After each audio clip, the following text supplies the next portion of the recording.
এই যে ডক্টর মোহাম্মদ ইউনূসের বিরুদ্ধে বিবিসি যে নামলো, বিবিসি লন্ডন, সেটা কিন্তু বিবিসি ভারত এবং বাংলাদেশ, বিবিসি বাংলা তারা ওন করবে। এবং এখানে বিবিসি বাংলায় চাকরি করত আকবরকে সেখানে লন্ডনে খুব বড় দায়িত্ব দেওয়া হয়েছে, সিনিয়র সচিবের মর্যাদায় দেওয়ার জন্য। কিন্তু এটা বিবিসিতে সে কিছুই করতে পারবে না। সে বরং এই যে বিবিসির লোকরা হয়তো দাওয়াত করে এনে আকবর যে কাজটা করেছে, তাকে ইন্টারভিউ করার চেষ্টা করেছে, এতে আরো তাকে ডুবিয়ে দিয়েছে। এবং এই যে বিবিসি তার বিরুদ্ধে লাগলো, তার সরকারের বিরুদ্ধে লাগলো, এটা চলতে থাকবে। এবং এই ঘটনার সঙ্গে মানে বিবিসিকে ইনভাইট করে আনার পেছনে হয়তো ডক্টর মোহাম্মদ ইউনূস এবং তার যারা লোকজন রয়েছে তাদের একটা ভূমিকা আছে, কিন্তু এই পেছনে যে টিউলিপ সিদ্দিকী, শেখ হাসিনা, তার যারা লোকজন, এমনকি নরেন্দ্র মোদীর যারা লোকজন রয়েছে, যেটাকে বলা হয় গদি মিডিয়া ইন্ডিয়াতে, বিবিসি ইন্ডিয়া এবং বিবিসি বাংলা, তারা যে এটা খেলে দিয়েছে এবং তারা যে পুরো এই বিশ্ব মিডিয়াটিকে ডক্টর মোহাম্মদ ইউনূসের বিরুদ্ধে দাঁড় করিয়ে দিয়েছে। ফলে এই প্রতিষ্ঠানটিও সেই আল জাজিরা যেভাবে শেখ হাসিনার বিরুদ্ধে কাজ করেছে, বিবিসিও আগামীতে ডক্টর মোহাম্মদ ইউনূস এবং তার প্রতিষ্ঠান গ্রামীণ ব্যাংক, গ্রামীণ ফোন, গ্রামীণ যা কিছু আছে সবকিছুর বিরুদ্ধে কিভাবে কাজ করে শুধু দেখেন।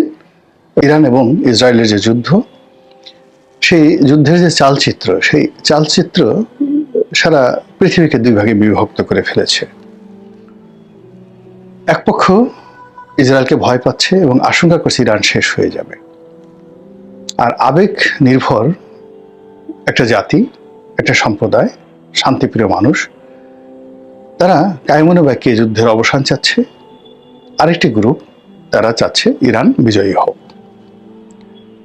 এবং এই সময়ের মধ্যে মিস্টার ডোনাল্ড ট্রাম্প হঠাৎ করে যখন এই যুদ্ধে অংশগ্রহণ করলেন এবং তার হাতে যেটা সর্বোচ্চ অস্ত্র রয়েছে, যেটাকে ব্রহ্মাস্ত্র বলা যেতে পারে, পৃথিবীর সবচেয়ে বড় যুদ্ধ বিমান, B-2 বোমারু বিমান, এবং সেই বোমারু বিমানে করে তিনি সেই ক্ষেপণাস্ত্র তিনি সেখানে পাঠালেন বা নিক্ষেপ করলেন, যেটিকে বলা হয় পৃথিবীর সবচেয়ে ইফেক্টিভ, যাকে বলা হয় ক্ষেপণাস্ত্র, যা যে কোনো পাহাড়ের উপরে, যে কোনো ভূমির উপরে এবং যে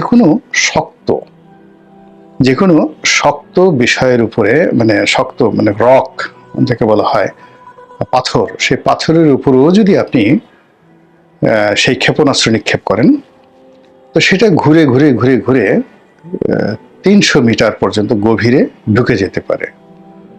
তো 300 মিটার থেকে যদি মাটি একটু নরম হয়, এটা অনেক সময় 400 মিটার পর্যন্ত তারা চলে যায়, অর্থাৎ প্রায় আধা কিলোমিটার গভীরে সেই ক্ষেপণাস্ত্র ঢুকে ওই আধা কিলোমিটারের গভীরে যদি আপনি কোনো স্থাপনা তৈরি করেন, সেটাকে ধ্বংস করে দিতে পারে। এইভাবেই আমরা শুনে আসছিলাম।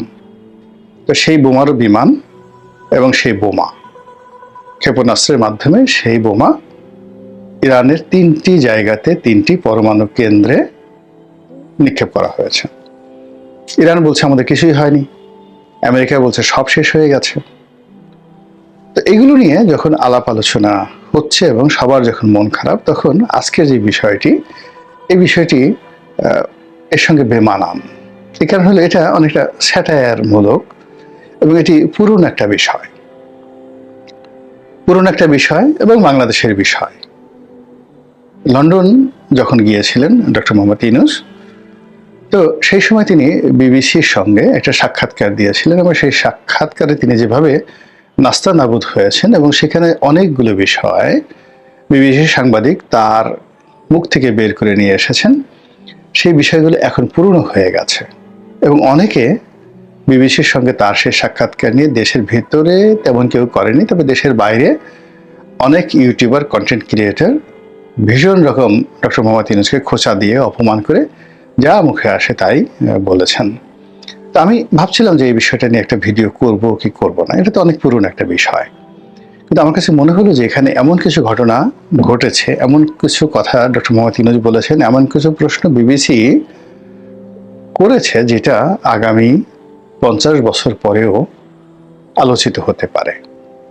এর কারণ হলো যে পুরো ডক্টর মোহাম্মদ ইউনূসের যে লন্ডন ভ্রমণটি আমাদের রাজনীতির একটা টার্নিং পয়েন্টে নানা রকম জটিলতা তৈরি করেছে। আমার দৃষ্টিতে এই সময়টিতে ওনার ইংল্যান্ড যাওয়াটাই উচিত হয়নি, দরকার ছিল না। যেভাবে আমি শেখ হাসিনার পতনের আগে তার যে সর্বশেষ বিদেশ সফর, চীনে তিনি গিয়েছিলেন, আমি বলেছিলাম যে এই মুহূর্তে তার চীনে যাওয়াটা ঠিক হচ্ছে না। এই কারণ হলো তার আগে দিল্লি যাওয়া উচিত, ভারতকে তার শান্ত করা উচিত এবং একদিকে তার মনোনিবেশ করা উচিত। তার এই মুহূর্তে চীনে যাওয়া উচিত না। চীনে যেতে হলে তাকে আগে ভারতের সাথে সম্পর্ক নষ্ট করে তারপর চীনে যেতে হবে। তো তিনি সে কারণে চীনে গেলেন। আবার চীনে তিনি অপমানিত হলেন, লাঞ্ছিত হলেন। প্রেসিডেন্টের সঙ্গে তার কোনো রকম ফরমাল বৈঠকই হলো না। তিনি রাস্তায় রাস্তায় একদিন ঘুরে বেড়ালেন, তারপর বাংলাদেশে আসলেন। আমি বললাম যে তিনি ক্লান্ত, বিধ্বস্ত, অপমানিত, তার সংবাদ সম্মেলন করাটা ঠিক হবে না, করলে তিনি বিপদে পড়বেন। কিন্তু তখন তো তিনি দেবতার স্তরে পৌঁছে গেছেন। আমার মতো একজন সাধারণ মানুষের কথা শোনার তার যারা লোকজন আছে তাদের তো সময় নেই। সংবাদ সম্মেলন হলো, সেই সংবাদ সম্মেলনে একজন সাংবাদিক প্রভাস আমিন তিনি একটা প্রশ্ন করলেন, রাজাকারের বাচ্চা নাতিপুতি নিয়ে একটা প্রশ্ন করলেন, আর সেই প্রশ্নের কারণে সারা বাংলাদেশ উত্তাল হয়ে গেল, শেখ হাসিনার পতন হলো। দেখেন ছোট্ট একটা জায়গা থেকে। কিন্তু ইতিহাস খুঁজে দেখেন যে শেখ হাসিনার চীনে যাওয়ার আগে বাংলাদেশে কোনো মানুষ বলেছিল কিনা, গোলাম মোল্লা রনি ছাড়া, যে তার এই চীনে যাওয়াটা ভয়াবহ একটি বিষয়।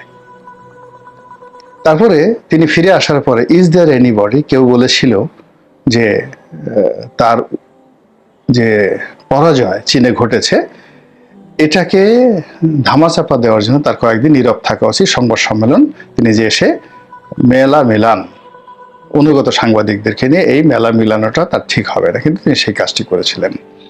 তো একইভাবে সারা বাংলাদেশের মানুষ এখন ডক্টর মোহাম্মদ ইউনূসের লন্ডন সফরে তিনি বিশাল কাজ করেছেন। সেই ব্রিটেনের যে রাজা পুরস্কার দিয়েছেন, এই পুরস্কার অমূল্য, এই পুরস্কার মহামূল্য।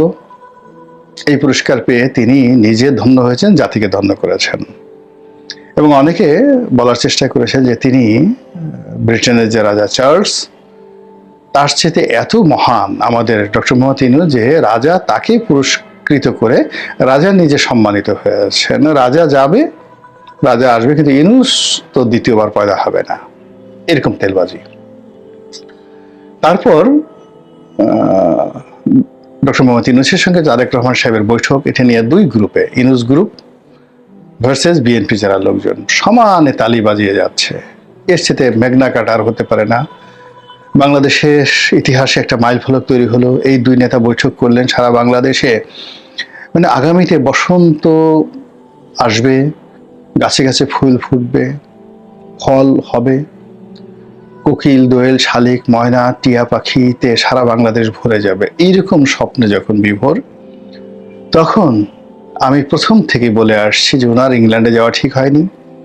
দুই নম্বর হলো ওনার এই তারেক রহমান সাহেবের সঙ্গে বৈঠকটা তার জন্য ক্ষতিকর হয়েছে, আর বিএনপির জন্য আরো বেশি ক্ষতিকর হয়েছে। উনি যাওয়ার আগে আমি ভিডিও করেছিলাম যে তারেক রহমান সাহেবের সাথে বৈঠক হলে বিপদ, আর মানে বৈঠক যদি না হয় তাহলে উভয় পক্ষের জন্য বিপদ, আর যদি মানে বৈঠক না হয় তাহলে মহাবিপদ। এইরকম একটা অবস্থা, মানে উভয় সংকটে উনি লন্ডনে না গেলে আর এই ওনার উভয় সংকটটা তৈরি হতো না, বিএনপির জন্য হতো না। আজকে যে মুখোমুখি অবস্থানে পৌঁছে গেছি রাজনৈতিক অবস্থা, ওনার সেই লন্ডন ভ্রমণ পরবর্তী সময়, এই সময়টিতে এই ঘটনা কখনো ঘটতো না।